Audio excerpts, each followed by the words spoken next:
Le Premier ministre David Cameron aux petits soins avec les infirmières. Ed Miliband, le candidat de la gauche travailliste au chevet des malades. Tous les candidats aux élections britanniques défilent à l'hôpital.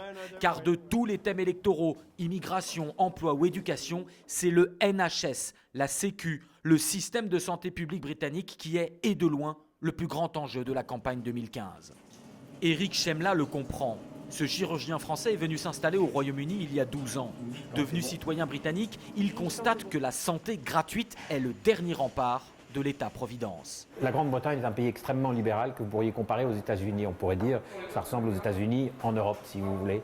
Mais la seule chose qui est non négociable en Grande-Bretagne sur le plan service public, c'est le NHS.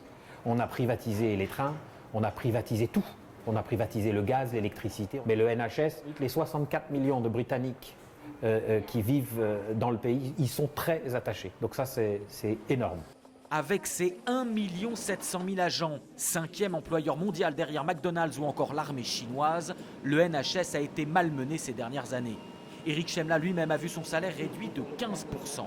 Coupe budgétaire, compression de personnel et une demande qui explose, à l'image de ces urgences débordées qui laissent un goût amer à chaque patient. Moi, on m'a mis dans un couloir où il y avait à peu près 60, 70 personnes qui attendaient. Il y avait des équipes d'ambulance, plein de patients sur des fauteuils roulants, d'autres qui devaient attendre à même le sol. Il n'y avait même pas assez de chaises. Les Britanniques redoutent surtout l'arrêt de certains traitements faute de budget. Ainsi, ces médicaments anticancéreux très chers ont été arrêtés.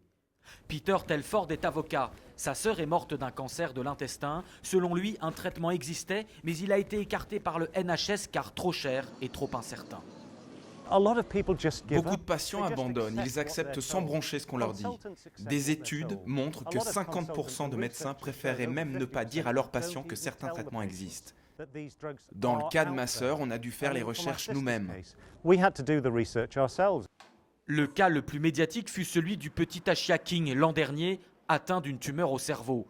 Ses parents avaient appris que la protonthérapie pouvait le sauver, mais ce traitement, qui existe notamment en France, n'est pas encore disponible au Royaume-Uni. Ils l'avaient retiré de l'hôpital contre l'avis des médecins. La police britannique les avait fait arrêter en Espagne. Le petit garçon a finalement reçu ce traitement dans un hôpital de Prague. Selon les dernières nouvelles, sa tumeur a disparu.